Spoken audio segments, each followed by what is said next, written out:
The queen finally cries out, "Hamlet, stop. You've made me see the black stains in my soul, and your words cut like knives. Please stop." At this moment, the ghost of King Hamlet appears again, but the queen cannot see him. The ghost comes to urge Hamlet to pursue revenge against the true murderer without harming his mother. The ghost says, "Don't forget, I am here to sharpen your resolve, which is about to waste away." The ghost sees Hamlet's hesitation and his difficulty in taking action. He encourages Hamlet, but also tells him to comfort his mother, whose soul is in turmoil. "Go and speak to her," says the ghost. "Soft-hearted people are easily influenced by fantasies." The ghost remains gentle towards his former wife, and Hamlet's mother begins to repent, not turning into an informant. Her response helps Hamlet to eventually carry out his revenge. Hamlet's most compelling trait is his hesitation and passivity. He struggles with completing what he set out to do. Once all truths are revealed, Hamlet's revenge becomes inevitable. The queen covers up Polonius's death, saying it was an accident. Even with this, his uncle Claudius remains anxious and deceitfully insists on sending Hamlet to England for his safety, which is a plot to have Hamlet killed. Claudius has written a letter to the English king, asking him to execute Hamlet to eliminate the threat. At this point, the fragile Ophelia can no longer bear the fact that the man she loves, Prince Hamlet, has gone mad. Now she can't accept that her father has been killed by Hamlet. Overwhelmed by the shock, Ophelia goes mad herself, truly mad, and eventually heads towards suicide. Ophelia's death is profoundly tragic.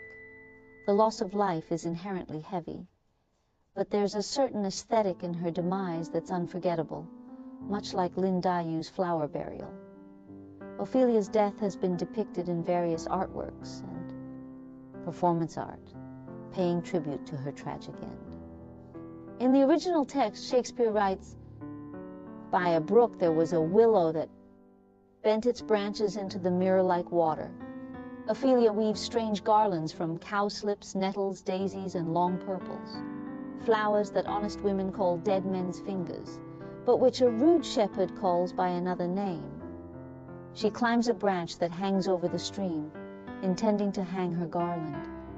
At that moment, a malicious branch breaks, causing her to fall into the water with her flowers. Her clothes spread out, momentarily floating like a mermaid. She sings old songs, seemingly unaware of the danger, as if she's always lived in the water. But soon, her clothes become waterlogged, and this poor girl, her song unfinished, sinks into the mud." Hamlet loves Ophelia, but he loses her because he's consumed by his quest for revenge, losing his love in the process. Shakespeare lets this delicate woman sing sweet songs and drift away with her garland. Meanwhile, Hamlet, en route to England, learns of King Claudius's plot and sees the letter. He devises a plan to escape and return to Denmark to complete his revenge. However, upon returning, he first encounters Ophelia's funeral. Hamlet is utterly devastated. He thought he could push her away during his revenge, but the truth always comes to light. And Ophelia is no longer there. Once she's gone, you've missed her for life. At Ophelia's funeral, Hamlet declares, "Who can bear such heavy sorrow? What words of mourning could make the planets stop?